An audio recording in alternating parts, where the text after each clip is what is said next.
Billionaire divorced received an anonymous letter. Inside was a photo of his ex-wife holding twins.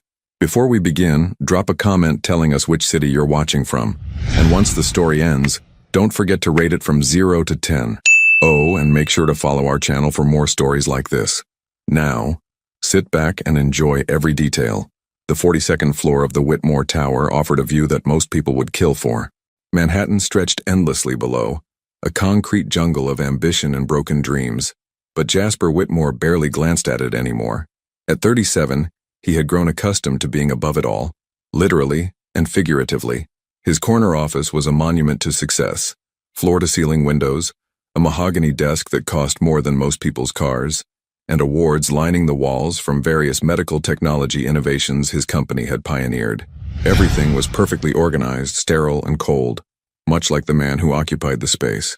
Jasper stood 6 feet 2 inches tall, with dark brown hair that he kept meticulously styled, piercing blue eyes that could cut through corporate lies in seconds, and a jawline that photographers had once begged to capture.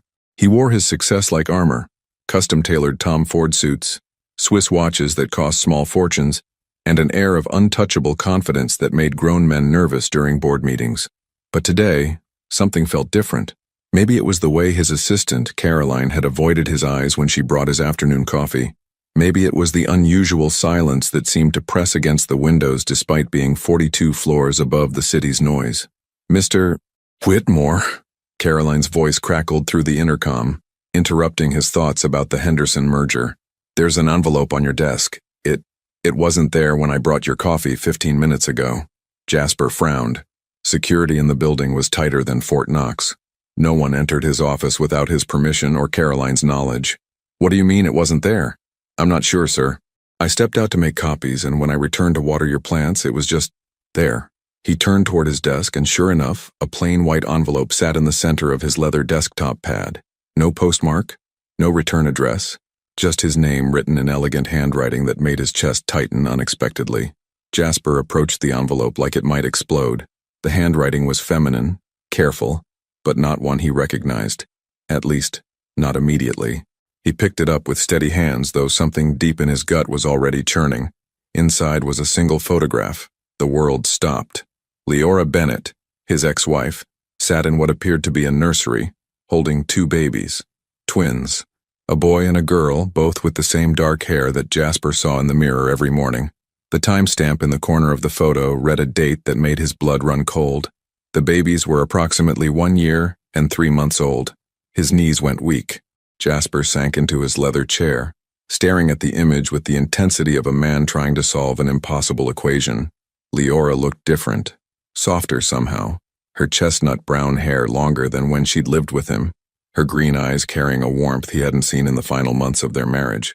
She wore a simple lavender sweater that brought out the natural rosiness in her pale complexion, and she was smiling at the babies with a tenderness that made his throat close up. The babies. God, the babies. The little boy had Jasper's distinctive cleft chin, and the girl had eyes that were unmistakably his shade of blue, even in the photograph. His hands trembled as he set the photo down on his desk. The math was impossible to ignore. If these children were 1 year and 3 months old, Leora would have been pregnant when she left him. Pregnant and never said a word. The memory of that day crashed over him like a tsunami. 2 years ago, he'd come home from a business trip to find their shared penthouse eerily quiet. No goodbye note, no tears, no fight. Just Leora's keys on the kitchen counter and half of her belongings gone. When he'd called her phone, it went straight to voicemail. When he'd tried to reach her through friends, they'd said she needed space. His pride had prevented him from pushing further. "She'll come back when she's ready," he'd told himself. She always does. But she never did. Now, staring at this photograph, Jasper realized how catastrophically wrong he'd been about everything. The woman he'd shared 5 years of marriage with, the woman who used to trace patterns on his chest while he read financial reports, who made coffee exactly the way he liked it without being asked, who once told him she dreamed of having a house full of children, had been carrying his babies when she walked away, and he'd let her go. His intercom buzzed again. "Mr. Whitmore? The Henderson representatives are here for the 3 o'clock meeting." Jasper stared at the photograph, memorizing every detail. The way Leora held the babies like they were the most precious things in the world. The contentment on her face that he'd never been able to give her. the way the afternoon light caught in her hair through what looked like a window behind her. "Sir?" Caroline's voice was more insistent now. He slipped the photograph into his jacket pocket right over his heart. "Cancel the meeting. Cancel everything for the rest of the day." For the first time in his adult life, Jasper Whitmore had no idea what to do next. But he knew one thing with absolute certainty. His perfectly controlled world had just shattered into a million pieces, and there was no putting it back together again. The man who had built an empire on making impossible decisions found himself completely paralyzed by a single photograph of the life he'd unknowingly abandoned. What would you have done if you discovered you had children you never knew existed? Jasper didn't sleep that night. He'd paced the marble floors of his penthouse until dawn, the photograph burning a hole in his jacket pocket. Every time he closed his eyes, he saw Leora's face, peaceful, maternal, complete in a way she'd never been with him. By 6 a.m., he was back in his office, but not for work. He pulled out his phone and scrolled through his contacts until he found the name he needed: Marcus Reed, his old college roommate who now ran a high-end private investigation firm. "Jasper?" Marcus answered on the second ring, his voice groggy with sleep. "Do you know what time it is? I need you to find someone." Discreetly. There was a pause. Marcus had known Jasper long enough to recognize when his friend was in crisis mode. "Who are we talking about?" "Leora. Leora Bennett." The silence stretched longer this time. "Your ex-wife?" "Jasper, what's going on?" Jasper walked to his window, watching the city wake up below. "I can't explain over the phone. How quickly can you get me information?" "Depends on what you need. Basic whereabouts? A few hours? Deep background? Give me a day. Everything. Where she lives, works, who she spends time with. But Marcus, no one can know about this, not your team, not anyone. You're scaring me, man. This isn't like you." Jasper's grip tightened on the phone. "Just do it." By noon, Marcus had called back with preliminary information. Leora was living in Charleston, South Carolina, working as a curator at the Brennan Museum of Fine Arts. She'd been there for almost 2 years, since right after their divorce was finalized. She rented a small house in the historic district, kept a low profile, and had no social media presence. "That's the weird part," Marcus said over the secure line. "It's like she deliberately disappeared from the radar. No credit cards registered to her maiden name. No public records beyond the basics. She's living like someone who doesn't want to be found, or someone who's protecting something precious," Jasper thought. "There's one more thing," Marcus continued. "I did some digging into her employment records. She took a 6-month leave of absence when she first started at the museum. Medical leave." Jasper's hand instinctively moved to his jacket pocket where the photograph waited. 6 months. The timing lined up perfectly with when the babies would have been born. "Send me everything you have," Jasper said. "And Marcus?" This conversation never happened. After hanging up, Jasper found himself staring at the wall where their wedding photo used to hang. He'd taken it down 6 months after she left, unable to look at Leora's radiant smile anymore. She'd worn her grandmother's vintage lace dress, her auburn hair swept up in an elegant chignon that showed off the delicate curve of her neck. She'd been 28 then, full of dreams about the life they'd build together. He remembered how she used to talk about children during their engagement. "I want a house full of laughter," she'd said one evening as they walked through Central Park. Little feet running down hallways, bedtime stories, Christmas mornings with toys everywhere. "Maybe someday," he'd always replied, focused on building his empire. "When things settle down." But things never settled down. There was always another merger, another deal, another opportunity that demanded his attention. And somewhere along the way, Leora had stopped talking about children. She'd stopped talking about a lot of things. The photograph had been sent by someone who knew them both, someone who understood the significance of what they were revealing. But who? And why now? His phone buzzed with a text from Marcus. "Found something interesting. Leora bought a house 3 months ago. Not renting anymore. How does a museum curator afford a $400,000 house in Charleston's historic district?" Jasper's blood ran cold. Had she sold something? Demanded money from him somehow? The divorce settlement had been generous, but not that generous. Another text arrived. "Also found this in the Charleston Observer archives." A link appeared, and Jasper clicked it with trembling fingers. It was a small article from 6 months ago about a local art exhibition, and there, in the background of a group photo, was Leora. But she wasn't alone. She was pushing a double stroller. The photograph was blurry, taken from a distance, but there was no mistaking the careful way she maneuvered the stroller through the crowd, or the protective stance of her body as she navigated around other people. This wasn't a woman babysitting for a friend. This was a mother. Jasper sank into his chair, his chest tight with an emotion he couldn't name. Guilt? Anger? Grief for the years he'd lost? All of it crashed over him at once. He looked at his calendar packed with meetings and calls that had seemed important this morning. Now they felt like background noise to the only thing that mattered. His children were in Charleston. And despite every rational voice in his head telling him to call his lawyers, to demand a paternity test, to approach this like the business problem it clearly was, Jasper found himself doing something he hadn't done in years. He cleared his schedule. The next morning, he would drive to Charleston himself. No lawyers, no intermediaries, no corporate solutions. For once in his life, Jasper Whitmore was going to face the consequences of his choices head-on, even if it destroyed everything he thought he knew about himself. The 4-hour drive to Charleston felt like the longest journey of Jasper's life. He'd taken his Aston Martin instead of flying, something about needing the time to think, to prepare for whatever he might find. But as he pulled into the historic district, with its cobblestone streets and antebellum mansions draped in Spanish moss, he realized nothing could have prepared him for this. Charleston was the antithesis of Manhattan. Where New York was steel and glass reaching toward the sky, Charleston was warm brick and wraparound porches that invited you to sit a while. The pace was different here. People actually made eye contact. Children played in front yards and the air smelled like magnolia blossoms instead of exhaust fumes. It was exactly the kind of place Leora used to dream about. "I want our children to have grass stains on their knees and dirt under their fingernails," she'd once told him during a rare weekend at the Hamptons. "I want them to know what it feels like to catch fireflies and have lemonade stands." He'd been on his phone during that conversation, closing a deal with a pharmaceutical company. He'd nodded absently and promised they'd talk about it later. Later never came. Now, driving through Leora's chosen sanctuary, Jasper felt like an intruder. His car was too expensive, his clothes too formal, his entire presence a stark reminder of the world she'd deliberately left behind. Marcus had texted him an address, 47 Magnolia Street. When Jasper turned onto the tree-lined road, he had to pull over and catch his breath. The house was perfect. A charming 2-story Victorian painted in soft yellow with white shutters and a wraparound porch decorated with hanging ferns and rocking chairs.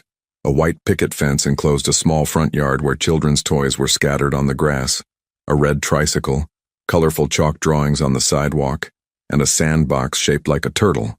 This wasn't just a house. It was a home. Jasper parked across the street, hidden partially behind a massive oak tree. He felt ridiculous skulking around like some kind of stalker, but he couldn't bring himself to walk up to that front door. Not yet. For 30 minutes, nothing happened. Then the front door opened and Jasper's heart stopped. Leora stepped onto the porch and she was even more beautiful than he remembered. Her chestnut hair was longer now, falling in soft waves past her shoulders, and she wore a simple mint green sundress that showed off her naturally pale complexion. She moved with the confident grace of a woman comfortable in her own skin, something she'd lost during the final years of their marriage. But it was what came next that nearly brought him to his knees. 2 toddlers tumbled out the door behind her, giggling and chattering in the way only small children can. The little boy had dark hair that stuck up in cowlicks exactly like Jasper's had at that age, and when he turned toward the street, Jasper could see the unmistakable cleft in his chin, the Whitmore family trademark. The little girl was pure sunshine, with lighter brown hair that caught the afternoon light and eyes that were startlingly blue even from a distance. She wore a tiny pink dress with white sandals, and she moved with the fearless curiosity of a child who'd never known anything but love and safety. "Ezra, stay close to Mama," Leora called, her voice carrying across the quiet street. That voice, warm honey with just a hint of southern drawl she'd picked up, hit Jasper like a physical blow. Ezra. She'd named their son Ezra. The little girl, Mira, he remembered from the photo, toddled toward the garden where bright flowers bloomed in carefully tended beds. She pointed at a butterfly and clapped her hands with pure delight. Jasper gripped the steering wheel until his knuckles went white. These were his children, his blood, his DNA, his legacy running around in tiny sneakers and sun hats. They were perfect and happy, and completely unaware that their father was sitting 50 feet away, afraid to breathe too loudly. Leora seemed to sense something. She straightened and looked directly toward his car. For a heart-stopping moment, their eyes met across the distance. Jasper froze, certain she'd recognized him, but then Ezra called for her attention and she turned away. Had she seen him? Did she know he was there? He watched as she lifted Mira onto her hip and took Ezra's hand, leading them toward a small swing set in the backyard. The ease with which she managed both children spoke of countless days of practice, of a routine built around their needs and happiness. This was the life she'd built without him. This was what she'd chosen instead of their marble penthouse and charity galas and evenings spent in separate rooms because he was always working. As Jasper sat in his expensive car watching the family he'd unknowingly abandoned, one thing became crystal clear. Leora hadn't just left him. She'd rescued herself and their children from a life that would have suffocated all of them. The question now was whether he was brave enough to admit that, and whether it was too late to become the man they deserved. His phone buzzed. A text from his assistant. Mr. Chen called about the Tokyo merger urgent. For the first time in his adult life, Jasper turned off his phone without reading the rest of the message. Some things were more important than billion-dollar deals. He just hoped he hadn't realized it too late. Jasper checked into the historic Charleston Inn under an assumed name, something he'd never done in his life. The irony wasn't lost on him. The man who'd built his reputation on transparency and directness was now hiding behind fake credentials like a common criminal. His suite overlooked the harbor, but he couldn't focus on the picturesque view of sailboats and historic mansions. Instead, he sat on the edge of the bed, staring at the photograph that had started this entire journey. In the soft Charleston evening light, he noticed details he'd missed before. A small scar on Leora's left hand that hadn't been there during their marriage, laugh lines around her eyes that spoke of genuine happiness, and something else that made his chest tighten. She was wearing her grandmother's pearl necklace, the one she'd treasured above all her other jewelry, the one she'd worn on their wedding day. He'd assumed she'd sold it along with everything else when money got tight after their divorce, but she hadn't. She'd kept it, and she was wearing it while holding their children. His phone rang, jarring him from his thoughts. "Marcus, I've got more information, and you're not going to like it," his friend said without preamble. "Just tell me." I tracked down Leora's medical records from Charleston General. She was admitted for an emergency C-section 2 years ago. Complications during delivery, hemorrhaging, according to the report. She was in intensive care for 3 days. Jasper's blood went cold. 3 days? It gets worse. The babies were premature, born at 34 weeks. They spent 6 weeks in the NICU. Jasper, she went through all of that alone. No family listed as emergency contacts, no father mentioned on the birth certificates. The room began to spin. While he'd been closing deals and flying to board meetings, Leora had been fighting for her life and the lives of their children. She'd faced every parent's worst nightmare. Premature babies, medical complications, weeks of uncertainty, completely alone. "There's something else," Marcus continued. "I found the financial records. The medical bills were astronomical, even with insurance. Someone paid them off in cash about 6 months after the birth. Who? That's where it gets interesting. The payment came from the sale of a painting, The Garden at Giverny, by Claude Monet, sold through a private auction house in Charleston for $2.8 million. Jasper's heart stopped. He knew that painting. It had been Leora's most prized possession, inherited from her grandmother along with the pearl necklace. During their marriage, he'd tried to convince her to sell it multiple times, pointing out how much they could invest with that money.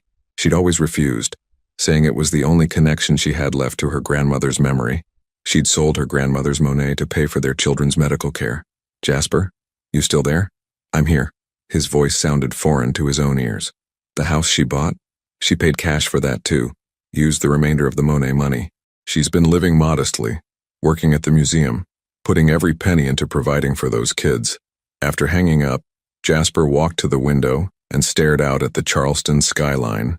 Somewhere out there, in a yellow Victorian house with chalk drawings on the sidewalk, Leora was probably putting their children to bed, reading them stories, singing lullabies, being the kind of parent he'd never thought he wanted to be. His phone buzzed with notifications, emails about the Tokyo deal, messages from board members, reminders about tomorrow's conference calls with European investors. A week ago, these would have been the most important things in his world. Now they felt like noise. He thought about the night Leora left. He'd been in his study working on a merger proposal when he'd heard the front door close. He'd assumed she was going to one of her art gallery openings. She'd stopped asking him to accompany her months earlier. When he'd finally emerged from his study at midnight, he'd found her keys and wedding ring on the kitchen counter. He'd been angry at first. Angry that she'd left without explanation. Angry that she'd made him look foolish to his social circle. angry that she'd disrupted his perfectly ordered life. He'd convinced himself that she was being dramatic, that she'd come back when she realized how good she'd had it. But she'd been pregnant and scared, and facing the biggest decision of her life, and he'd been too absorbed in his own world to notice. The next morning, Jasper drove past the museum where Leora worked. The Brennan Museum of Fine Arts was a converted antebellum mansion with white columns and manicured gardens. Through the windows, he could see small groups of visitors admiring various exhibitions. He parked across the street and waited. At noon, she emerged for lunch, wearing a professional navy dress that somehow made her look both authoritative and approachable. She walked with purpose toward a small cafe 3 blocks away, and for a moment, Jasper considered following her. Instead, he sat in his car and watched her disappear around the corner, carrying herself with the quiet dignity of a woman who'd rebuilt her life from scratch. His phone rang again. This time it was his assistant. "Mr. Whitmore, the Tokyo investors are threatening to pull out if you don't return by Thursday. They're saying your absence shows lack of commitment to the deal." Jasper looked toward the cafe where his ex-wife was probably eating lunch, maybe scrolling through photos of their children on her phone, living a life he'd never bothered to understand. "Tell them I'll call them back," he said. "Sir, this deal is worth—" "I know what it's worth, I'll handle it." But as he ended the call, Jasper realized that for the first time in his adult life he wasn't sure that any deal, no matter how lucrative, was worth more than the chance to be in the same city as his children. The question was whether he had the courage to find out if there was still room for him in the life Leora had built without him. The next morning brought rain to Charleston, the kind of gentle southern shower that made the magnolia blossoms seem to glow against the gray sky. Jasper had barely slept, spending most of the night staring at the ceiling and replaying every conversation he'd ever had with Leora about children, family, the future they'd never built together. He'd made a decision sometime around 3 a.m. He would go to the museum, not to confront her, not to demand answers, but simply to see her in her element, to understand who she'd become in the 2 years since she'd walked out of his life. The Brennan Museum was quieter than usual due to the weather. Jasper bought a ticket and wandered through the galleries, his expensive shoes clicking softly against the polished hardwood floors. The current exhibition was titled Southern Landscapes, Finding Beauty in the Ordinary, and as he moved from painting to painting, he began to understand why Leora had chosen this place. Every piece told a story of resilience, of finding extraordinary meaning in simple moments. A child's muddy footprints across a porch, an elderly woman tending to her garden, a father teaching his son to fish in a quiet creek. These weren't the avant-garde pieces that had filled their Manhattan penthouse. These were paintings that celebrated life as it was actually lived. "The brushwork in this piece is remarkable, isn't it?" Jasper froze. He knew that voice like he knew his own heartbeat. Slowly, he turned around, and there she was. Leora stood 3 feet away, her professional smile in place as she addressed what she clearly thought was just another museum visitor. She wore a charcoal gray blazer over a cream-colored blouse, her hair pulled back in a low bun that revealed the graceful line of her neck. The pearl necklace was there, resting just above her collarbone like a quiet reminder of everything she'd sacrificed. For a moment, neither of them moved. Jasper watched as recognition dawned in her green eyes, saw the exact second when her professional composure cracked and something raw and vulnerable flickered across her features. Jasper. His name fell from her lips like a prayer or a curse, he couldn't tell which. "Hello, Leora." They stood in the middle of the gallery, surrounded by paintings of ordinary moments made extraordinary, while the weight of everything unsaid hung between them like a physical presence. Other visitors moved around them, oblivious to the drama unfolding in whispered voices. "What are you doing here?" Her voice was steadier than he'd expected, but he could see her hands trembling slightly at her sides. "I could ask you the same thing." He gestured toward the paintings. "This isn't exactly your usual style." A flash of something, anger, hurt, crossed her face.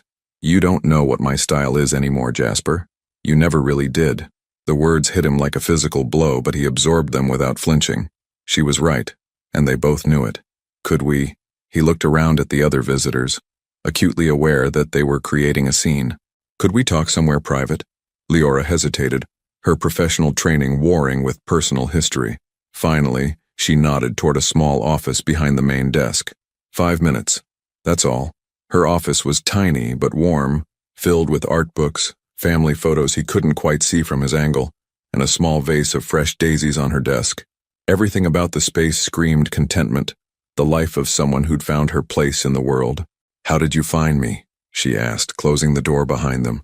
"Does it matter?" "It matters to me." Jasper reached into his jacket and pulled out the photograph, placing it gently on her desk. Leora's face went pale as she stared at the image of herself holding Ezra and Mira. "Someone sent this to my office. No return address, no explanation. Just this." Her hand flew to her mouth.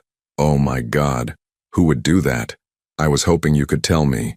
He studied her face, looking for any sign of deception, but all he saw was genuine shock and fear. "I don't understand. No one has pictures of us like this except—" She trailed off, her eyes widening. "Except who, Leora?" "My friend Celeste. She's a photographer. She took this about 6 months ago, but she would never. She doesn't even know about you, about our past. She thinks Ezra and Mira's father is—" She stopped herself, color rising in her cheeks. "Is what?" "Dead." The word came out in a whisper. "I told everyone their father died before they were born." It was easier than explaining why he was never around. Jasper felt like she'd slapped him. In her version of their story, he was already dead. Maybe, in a way, the man she'd married really had died, killed by ambition and neglect and the arrogant assumption that she would always be there waiting for him. "Are they mine, Leora?" She looked at him for a long moment, her green eyes searching his face. "Do you really need me to answer that? I need to hear you say it." "Yes." Her voice broke on the word. "Yes, they're yours. Ezra and Mira are your children, Jasper. The children you never wanted." The accusation hung in the air between them, true and cutting and impossible to defend against. "I never said I didn't want children. You didn't have to say it. Every canceled dinner, every postponed vacation, every time you chose work over us, you made it perfectly clear where your priorities were." Tears were gathering in her eyes, but her voice remained steady. "I spent 5 years waiting for you to choose me, choose us. When I found out I was pregnant, I realized I was tired of waiting for a man who was never going to show up." Jasper wanted to argue, to defend himself, to explain that everything he'd done had been for their future. But looking at this woman who'd rebuilt her life from nothing, who'd raised his children alone while he'd been playing corporate games, all his explanations felt hollow. "I want to meet them," he said quietly. "No." The word was sharp, immediate. "Absolutely not. Leora, they're my children." "Are they?" She stepped closer, her eyes blazing with a fury he'd never seen before. "Children need more than DNA, Jasper.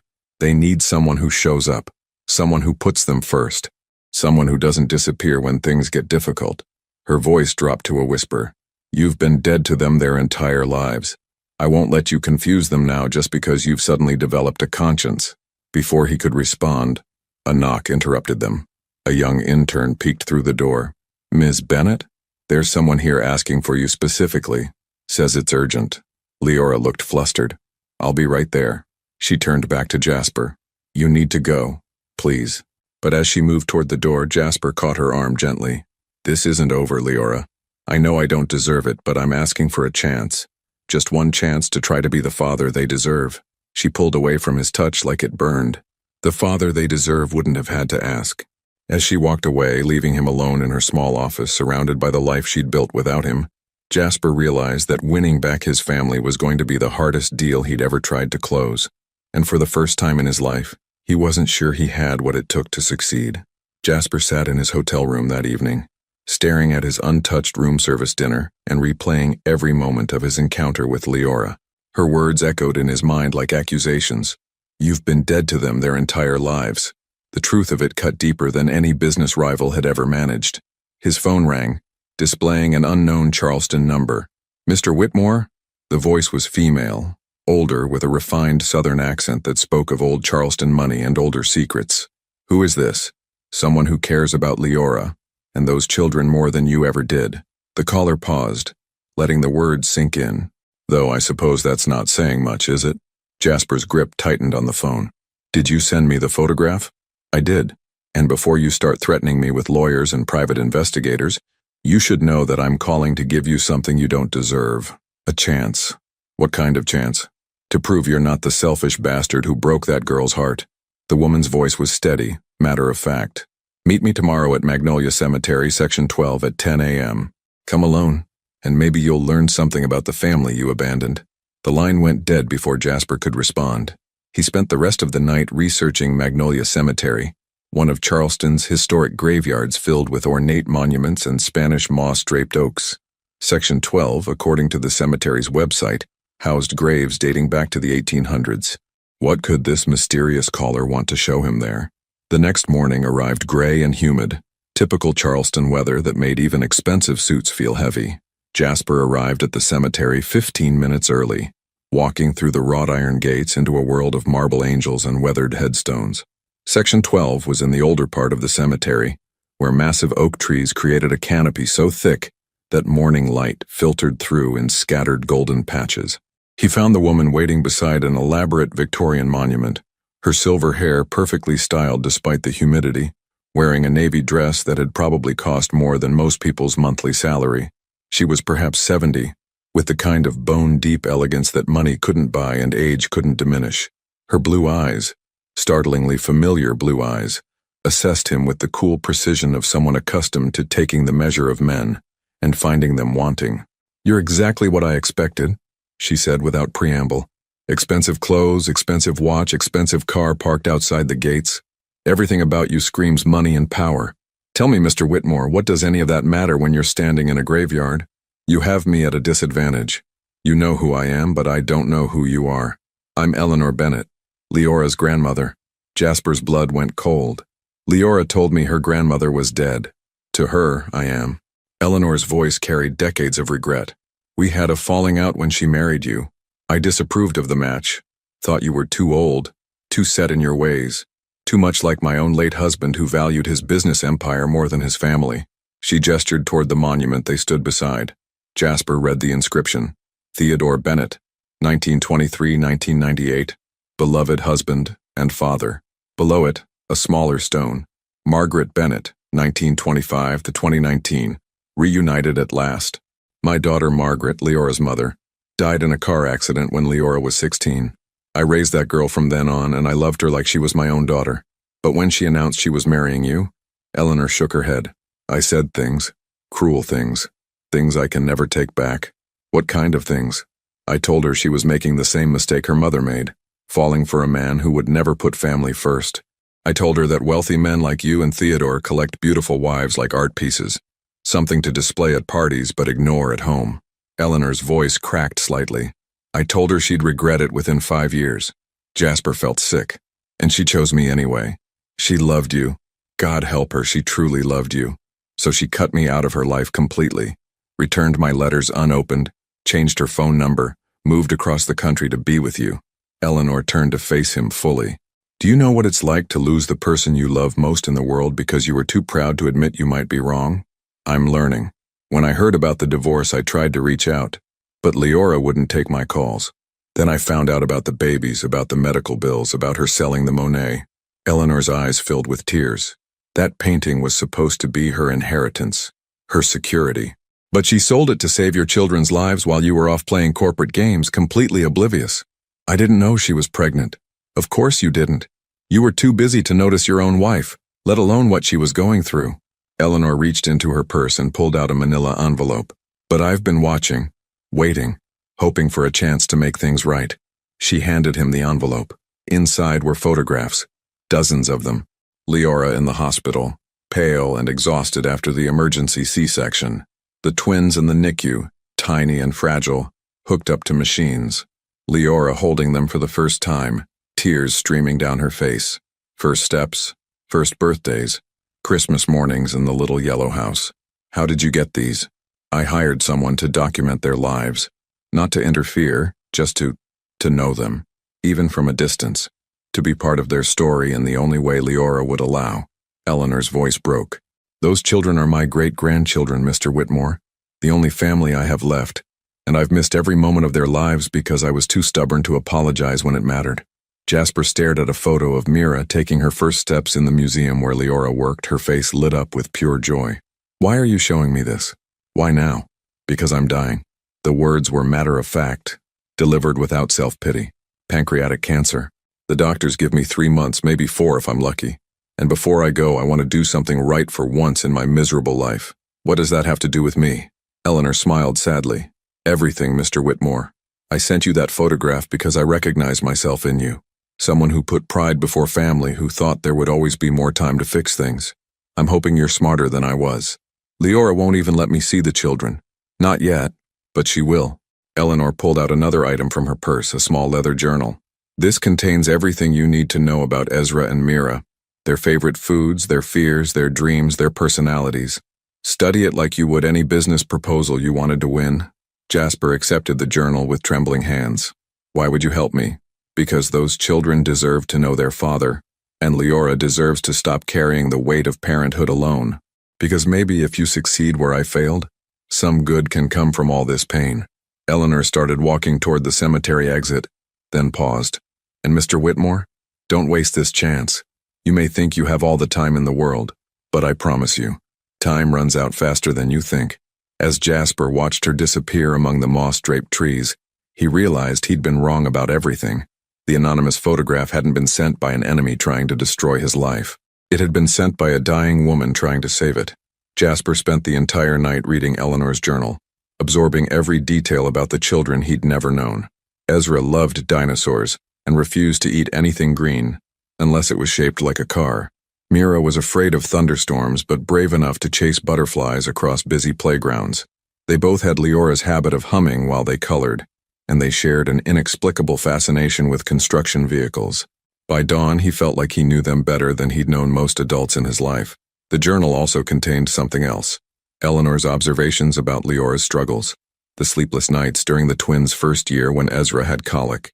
The financial stress that had forced her to take on freelance art authentication work in addition to her museum job. The loneliness of raising two children without any family support, documented in painful detail by a grandmother who could only watch from afar.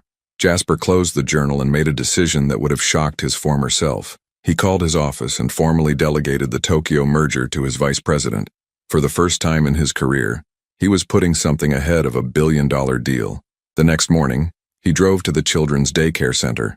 Eleanor had mentioned in the journal that Leora dropped them off every Tuesday and Thursday, while she worked late on new exhibitions. He wasn't planning to approach them. He just wanted to see them again, to reconcile the children in the photographs with the reality of their existence.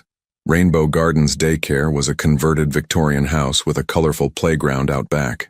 Jasper parked across the street and waited, feeling like the world's most well-dressed stalker. At exactly 8:15 a.m., Leora's Honda Civic pulled into the parking lot. She emerged wearing jeans and a soft pink sweater, looking younger and more relaxed than she had at the museum. Ezra and Mira tumbled out of their car seats, chattering excitedly about something only they understood. Watching her interact with them was like seeing a completely different person. The serious guarded woman he'd encountered at the museum was replaced by someone warm and playful, someone who crouched down to their level to fix Mira's crooked ponytail and listened intently to Ezra's animated story about a dream involving dinosaurs and ice cream. "Mama, can we have pancakes for dinner?" Mira asked, tugging on Leora's hand. "We'll see, sweetheart. Remember, today is Miss Sarah's birthday, so you need to be extra good helpers." "I'm always a good helper," Ezra announced with the confident authority of a 2-year-old. Leora laughed, a sound that hit Jasper like a physical blow. He'd forgotten that laugh, the way it started low and bubbled up like champagne. During their marriage, he'd stopped being the kind of man who made her laugh. As she kissed them goodbye and watched them run toward the playground, Jasper saw something that made his chest tight. Leora stood there for a full minute, just watching them play, a small smile on her face that spoke of pure contentment mixed with bone-deep exhaustion. She was doing this alone. Every day, every night, every worry and joy and scraped knee and bedtime story, all of it rested on her shoulders. His phone buzzed with a text from an unknown number. "Stop watching my daughter and grandchildren like a stalker. If you want to help, prove you're serious. EB." Jasper looked around, wondering where Eleanor was observing from, then typed back, "How?" The response came immediately. "Thursday afternoon. Mira has a doctor's appointment for her ear infection. Leora will have to close the museum early and lose half a day's pay. Fix it without her knowing it was you. An ear infection." Jasper flipped through the journal until he found Eleanor's notes about Mira's recurring ear problems, how Leora had spent countless nights holding her while she cried, how the medical bills kept piling up despite insurance. By noon, Jasper had made several phone calls. By 2 p.m. he was standing in the Brennan Museum facing a confused receptionist. "I'd like to make a donation," he told her. "Anonymous. Enough to fund a temporary assistant curator position for the rest of the year." "Sir, that's very generous, but donations of that size usually go through our board of directors." "I understand, but this needs to remain completely anonymous. No paperwork with my name, no recognition, nothing. Can you arrange that?" The receptionist, a young woman named Amy according to her name tag, looked uncertain. "I suppose I could speak with our director, but..." "Perfect. Here's my attorney's card. He'll handle all the legal details. The only condition is that the position starts immediately, and that it specifically supports whoever is curating the current Southern Landscapes exhibition." That evening, Jasper sat in a downtown Charleston restaurant, picking at a meal he couldn't taste while his phone rang with increasingly frantic calls from his board of directors. The Tokyo deal was falling apart without his direct involvement, and his absence was starting to make headlines in the financial press. Whitmore's disappearing act raises questions about leadership stability, read one news alert. Is Jasper Whitmore having a breakdown? Speculated another. For a man who'd built his reputation on being available 24/7, completely unreachable, his sudden unavailability was causing shockwaves throughout the business world. His stock price had dropped 3 points in 2 days. He should have cared. 6 months ago, he would have been on the next flight back to New York, would have worked around the clock to salvage the deal and his reputation. Instead, he found himself thinking about Mira's ear infection and whether the museum had called Leora yet about her mysterious new assistant. His phone rang again. This time it was Marcus. "Jasper, what the hell is going on? The entire financial world thinks you've lost your mind. Your board is talking about calling an emergency meeting.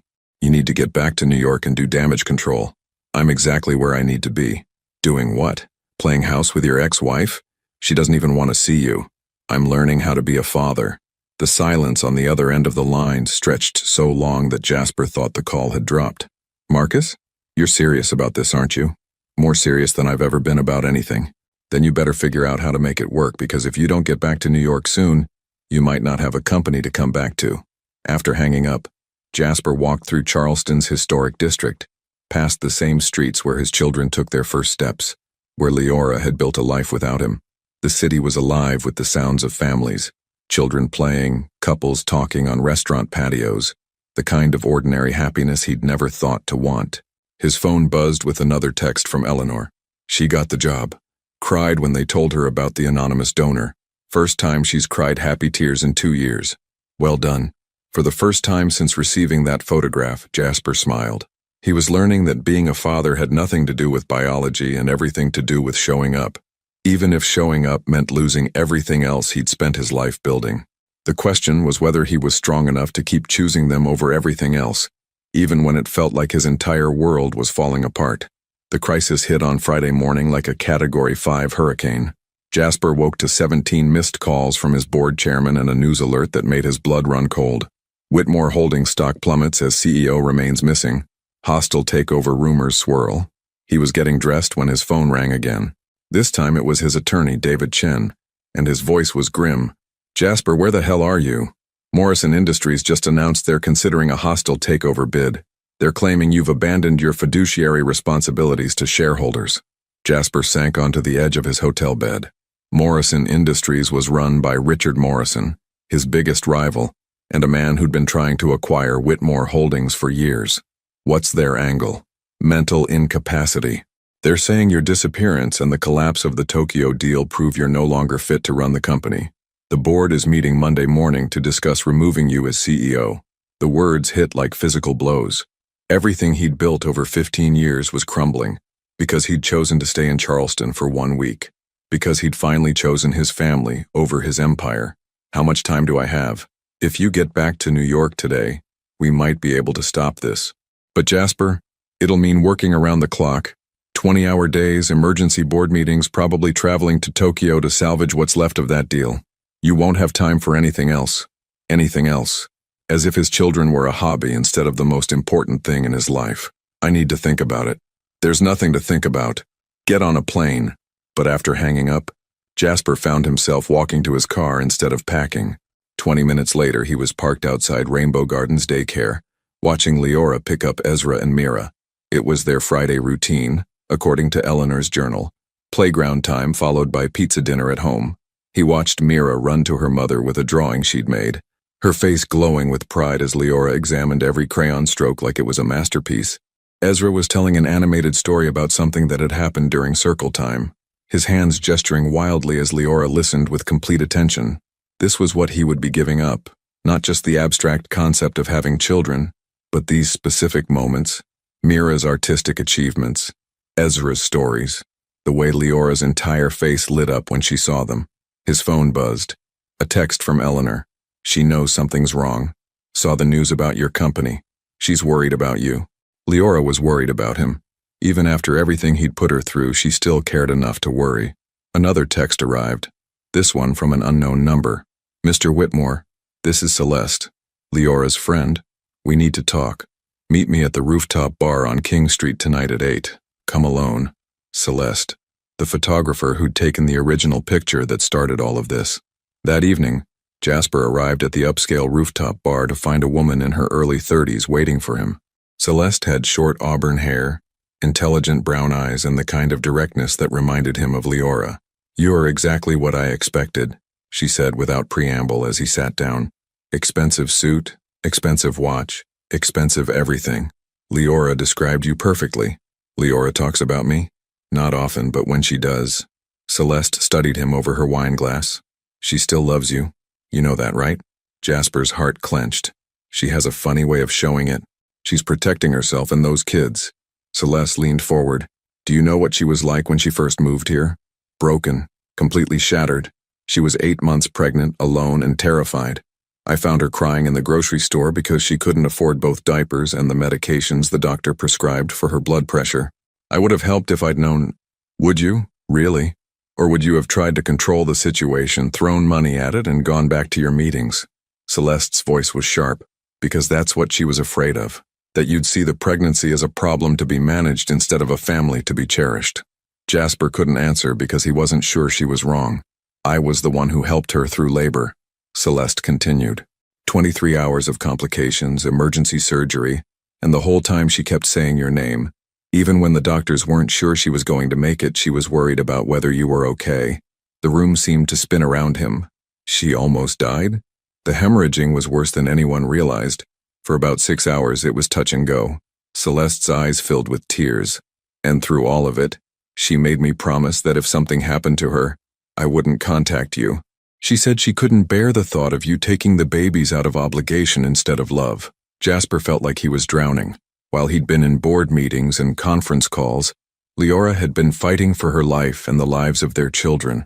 While he'd been annoyed that she'd left without explanation, she'd been making the hardest decision any mother could make.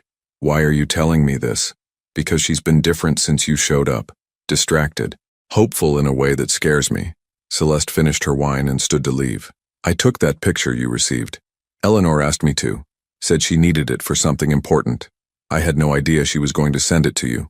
Then why did you want to meet me? To tell you that if you hurt her again, if you walk back into her life and then disappear when things get complicated, I will make your life a living hell. Leora Bennett is the strongest woman I know, but she's not unbreakable, and those children worship the ground she walks on. They don't need a part-time father who shows up when it's convenient. After Celeste left, Jasper sat alone on the rooftop, watching Charleston's twinkling lights reflect off the harbor. His phone had been buzzing constantly with calls from New York, each one more urgent than the last. At 11 p.m., he finally answered one. It was his board chairman. Jasper, thank God. Where are you? We've got Morrison breathing down our necks. The press is having a field day, and I need to ask you something. Jasper interrupted. In your opinion, what makes a man successful? What? Jasper, this isn't the time for philosophical discussions. Just answer the question. There was a pause. Money, power, building something that lasts. Why? And what about happiness? Family, being present for the people who matter most? Those are luxuries you can afford once you've secured your position. Right now you need to focus on saving your company. Jasper looked out at the lights of Charleston, thinking about a yellow house with chalk drawings on the sidewalk, about 2 children who didn't know their father existed, about a woman who'd almost died bringing their babies into the world. What if I don't want to save it? What are you talking about? What if I'm tired of building an empire that requires me to sacrifice everything that actually matters? The silence on the other end was deafening. For the first time in his adult life, Jasper Whitmore was considering the possibility that losing everything might be the only way to gain what truly mattered. But was he brave enough to find out? Jasper didn't sleep that night.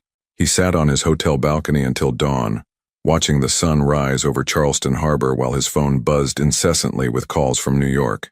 Each notification felt like a weight being added to his chest, but he couldn't bring himself to answer.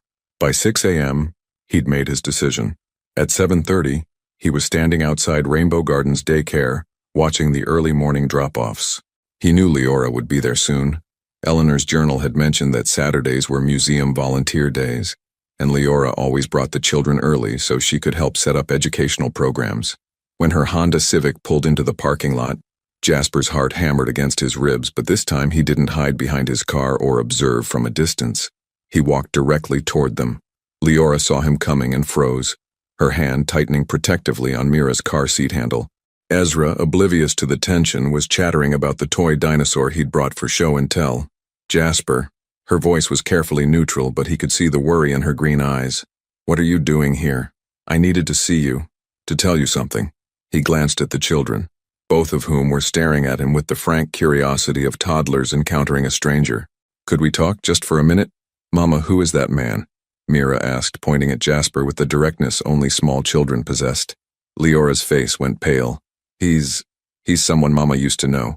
Ezra tilted his head, studying Jasper with intense focus. "He has the same chin as me." The observation hit like lightning. Even at 2 years old, Ezra could see what Jasper had been too blind to notice when he'd first seen the photograph. The child had inherited more than just his cleft chin.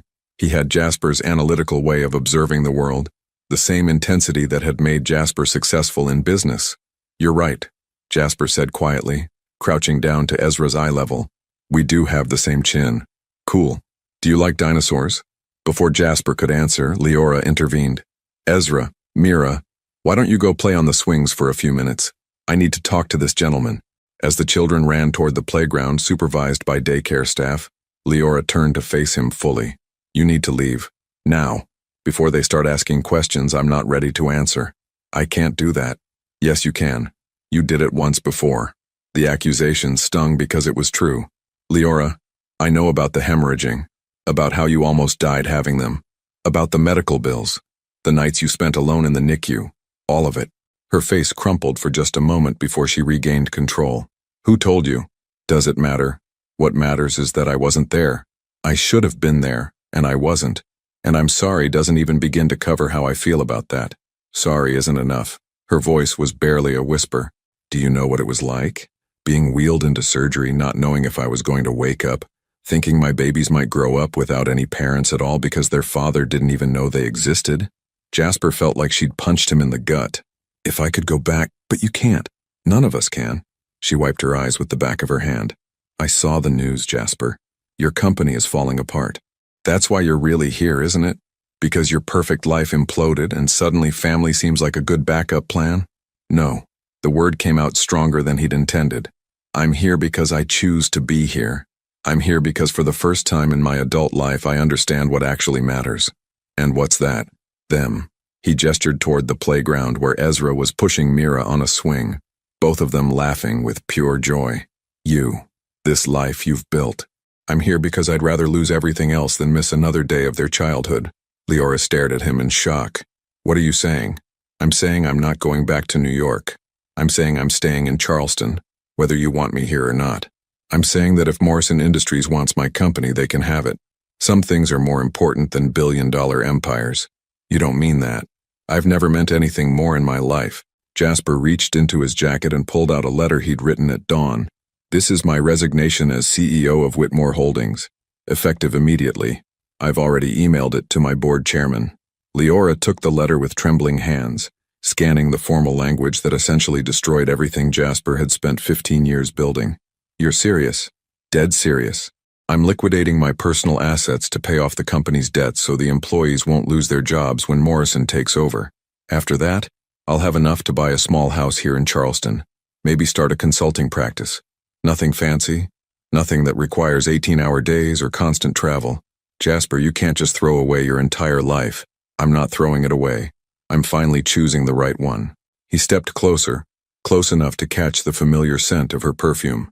I know I have no right to ask, and I know I don't deserve it, but I'm asking anyway. Give me a chance. Not to be your husband. I understand that ship has sailed, but give me a chance to be their father, to be present, to show up, to put them first the way I should have from the beginning. Tears were streaming down her face now. You really mean this? I mean it. I love you, Leora. I never stopped loving you. But more than that, I want to love them. I want to know what makes Ezra laugh and what Mira dreams about. I want to teach them to ride bikes and help with homework and be the kind of father who never misses a birthday or a bedtime story. From the playground, Mira's voice called out, "Mama, the nice man is crying." They both looked toward the swings, where two pairs of bright blue eyes were watching them with concern. Even at their young age, Ezra and Mira could sense the emotional weight of the moment. "They're going to have questions," Leora said quietly. "Then we'll answer them. Together, if you'll let me." She was quiet for so long that Jasper began to think he'd lost, that his gesture was too little, too late, that some things couldn't be forgiven no matter how much you were willing to sacrifice. Finally, she spoke. "There's someone else you need to talk to first." "Who?"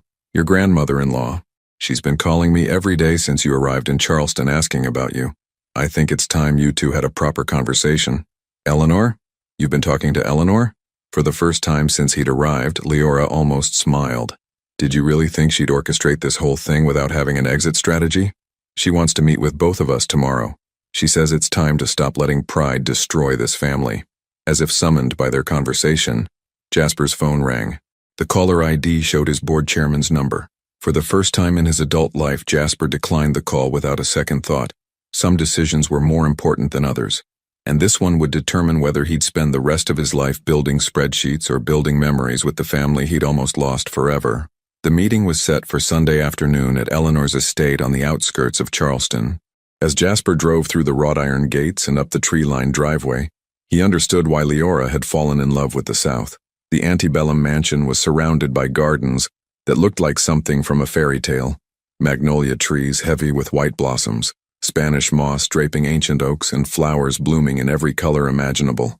Eleanor was waiting on the front porch, but she wasn't alone. Leora sat in a white wicker chair beside her, looking nervous but determined. And on a blanket spread across the porch floor, Ezra and Mira were playing with a collection of wooden toys that looked like they'd been handed down through generations. "Daddy!"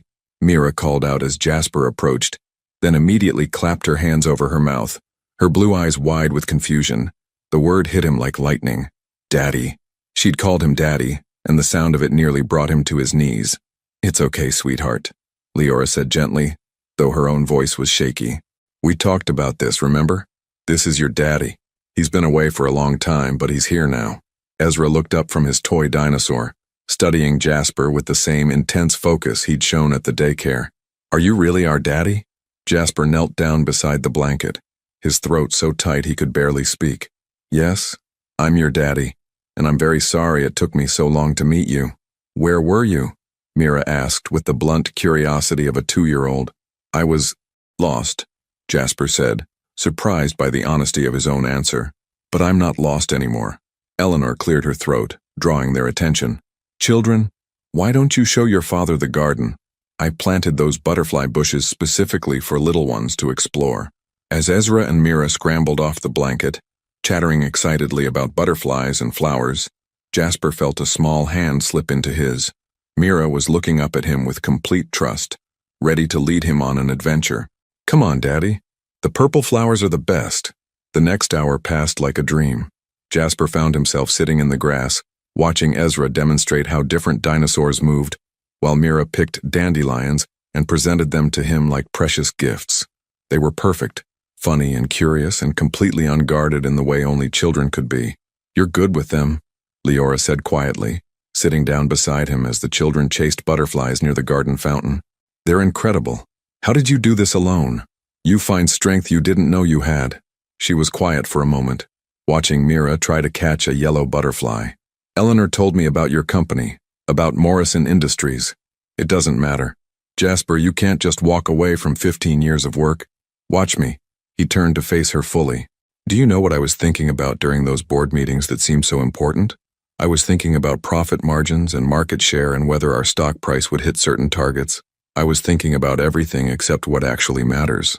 Mira came running over, butterflyless but beaming. Daddy, did you see? I almost caught one. I saw. You're very fast. Jasper caught her as she launched herself into his arms, her small body fitting perfectly against his chest. The feeling was overwhelming, protective and tender and completely terrifying. Tell me about yourself, Mira. What's your favorite thing to do? I like to paint, and swing, and eat ice cream, and… She paused, considering seriously. And I like you, Daddy. The simple declaration nearly undid him. I like you too, sweetheart. Very much. Ezra appeared at his elbow, holding a stick he'd found. Daddy, this looks like a sword. Do you want to be knights with me? For the next 20 minutes, Jasper found himself engaged in an elaborate fantasy involving dragons, princesses, and the defense of the butterfly garden. He hadn't played pretend since he was Ezra's age, but somehow it felt natural, important in a way that board meetings never had. As the afternoon wore on, Eleanor called them all to the porch for sweet tea and cookies. The children climbed onto Jasper's lap without hesitation, Mira on one knee and Ezra on the other, as if they'd been doing this their whole lives. There's something we need to discuss, Eleanor said, her voice carrying the weight of years. I'm dying. Eleanor, Leora started. No, let me finish. I've wasted too many years already. She looked directly at Jasper. I have maybe 3 months left. 3 months to fix the mistakes I made, to be the grandmother these children deserve. What are you saying? Jasper asked. I'm saying I want to change my will. Everything I have, this house, the remaining art collection, the trust funds, I want it to go to Ezra and Mira, but only if you three can figure out how to be a family again. The children were too young to understand the gravity of what their great-grandmother was saying, but Leora's face had gone pale. Eleanor, you can't. I can and I will. This house should be filled with children's laughter again. Those trust funds should pay for college educations and family vacations and all the things I was too proud to give you when you needed them most. Eleanor's voice broke slightly. I failed you once, Leora. I won't fail them. Jasper looked down at his children, who were contentedly eating cookies and getting crumbs on his expensive suit. Mira had fallen asleep against his chest, her small hand still clutching a dandelion. Ezra was quietly humming while he arranged his cookies into the shape of a dinosaur. This was what he'd been missing. Not just the big moments, birthdays and holidays and milestones, but these quiet, ordinary moments that made up the texture of family life. What would you need from me? He asked Leora quietly. Time, patience, proof that you're not going to disappear when things get difficult. She touched Mira's hair gently. They're good kids, but they're also 2-year-olds. There will be tantrums and sleepless nights and moments when you'll question everything. I know. Do you? Because parenting isn't a business deal you can negotiate your way out of. It's a lifetime commitment to putting someone else's needs ahead of your own every single day. Jasper looked out at the garden where he'd spent the afternoon playing knights and dragon slayers, where his children had accepted him without question or condition. I know I don't deserve this chance, he said. I know I have no right to ask you to trust me again, but I'm asking anyway. Not because I deserve it, but because they deserve to have a father who chooses them first. Leora was quiet for a long time, watching the late afternoon sun filter through the moss-draped trees. There's a house for sale 2 streets over from mine, she said finally. 3 bedrooms, needs work, but it has a good yard for children to play in. Jasper's heart stopped. What are you saying? I'm saying that if you're serious about this, really serious, then we'll figure it out. One day at a time. No promises except that you'll keep showing up. I'll show up, he said, his voice rough with emotion. Every day, for the rest of my life, I'll show up. As if she'd been waiting for those exact words, Mira stirred in his arms and looked up at him with sleepy blue eyes. Daddy, will you read me a story tonight? Jasper looked at Leora, who nodded almost imperceptibly. Yes, sweetheart. I'll read you as many stories as you want.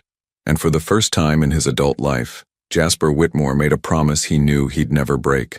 2 years later, the morning sun filtered through the kitchen windows of the restored Victorian house on Magnolia Street, casting golden light across the breakfast table, where 4-year-old Ezra was carefully arranging his pancakes into the shape of a stegosaurus, while Mira painted her fingers with maple syrup, declaring herself a finger artist. Jasper stood at the stove, flipping pancakes and listening to his children's chatter about their upcoming day at preschool. He wore jeans and a simple blue button-down, his hair slightly mussed from Mira's enthusiastic morning hug. The expensive suits had been replaced by clothes that could survive playground adventures and impromptu art projects. "Daddy, can you make mine look like a butterfly?" Mira asked, holding up her syrup-covered hands. "Absolutely, sweetheart." Jasper carefully shaped her pancakes into butterfly wings, adding blueberries for spots. "There you go. A Mira butterfly, the most beautiful kind." She giggled, the sound filling the kitchen with pure joy. "You're silly, Daddy." "The silliest," he agreed, dropping a kiss on top of her head. Leora emerged from the hallway, dressed for work but moving with the unhurried pace of someone who no longer lived in constant stress.